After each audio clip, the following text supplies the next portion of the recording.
வணக்கம். நான் தாமரைமன ஃபேமிலி. இன்றைக்கி நம்ம புரளங்காய் உருண்டை பிடிச்சிக்கலாம். இது பொரிமாவில் கொஞ்சம் கூட போட்டு செய்யறதுனால புரளங்காய் உருண்டைன்னு சொல்லுவாங்க. இது பெரும்பாலும் வந்துட்டு சீமந்த வீட்டுங்களே காது குத்து வீட்டுங்களே செய்வாங்க. நம்ம முதல் வேர்க்கடலையை வறுத்து வச்சுக்குவோம். அதே மாதிரி அரிசியை வறுத்து வச்சுக்குவோம். அரிசியை வறுத்து பொடி பண்ணி வச்சுக்கலாம். பொடி பண்ணி வச்சுட்டு நம்ம வந்துட்டு ஒரு கடாயில் இந்த வெல்லத்தை போட்டுட்டு 400 கிராம் வெல்லம் போட்டுக்கலாம். போட்டு கொஞ்சம் தண்ணி ஊற்றி பாகு காய்ச்சிக்குவோம். ஒரு மிக்ஸி ஜாரில் ஒரு 5 ஏலக்காவும் கொஞ்சம் சுக்கும் போட்டு பொடி பண்ணிக்கலாம். இந்த இது வந்து பொடி வடிகட்டிக்கணும். முதல்ல வடிகட்டிட்டு தான் நம்ம திருப்பின வந்து கடாயில் ஊற்றுறோம். இப்போ திருப்பின வந்து அது கொஞ்சம் தண்ணி இதில் போட்டு நம்ம ரெடி ஆகிடுச்சான்னு பார்த்துக்கலாம். பாகு பதம் வந்துடுச்சான்னு சொல்லிவிட்டு பாகுப்பதம் வந்துட்டுன்னா நமக்கு அந்த சாக்லேட் மாதிரி உருண்டு வரணும். உருண்டு வந்ததுன்னா பாகு வந்துடுச்சுன்னு அர்த்தம்.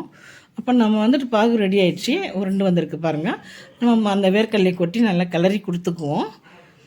நம்ம வேர்க்கடலை போட்டு நல்லா கிளறி கொடுத்துட்டு இதை கூட வந்துட்டு நம்ம வந்துட்டு கொஞ்சம் மாவு நம்ம பொரித்து வச்சுக்கிற மாவு வந்துட்டு இது கூட போட்டு கிளறி கொடுக்கலாம்.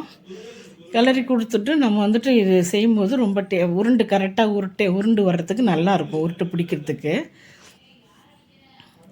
நம்ம கிராமத்துங்களெலாம் அவங்கவுங்க விவசாயிங்க வீட்டுங்களே பெரும்பாலும் செய்வாங்க. நம்ம சென்னையிலலாம் நம்ம ரொம்ப செய்கிறது கிடையாது, ரேரு.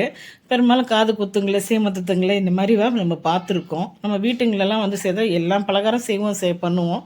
ஆனால் இந்த புரளங்காய் உருண்டை பிடிக்கிறது கிடையாது, செய்கிறது கிடையாது. நமக்கு செய்யணும் ஆசையாக இருந்ததுன்னா இந்த மாதிரி கொஞ்சம் வச்சு செஞ்சு சாப்பிட்டுக்க வேண்டியது தான்.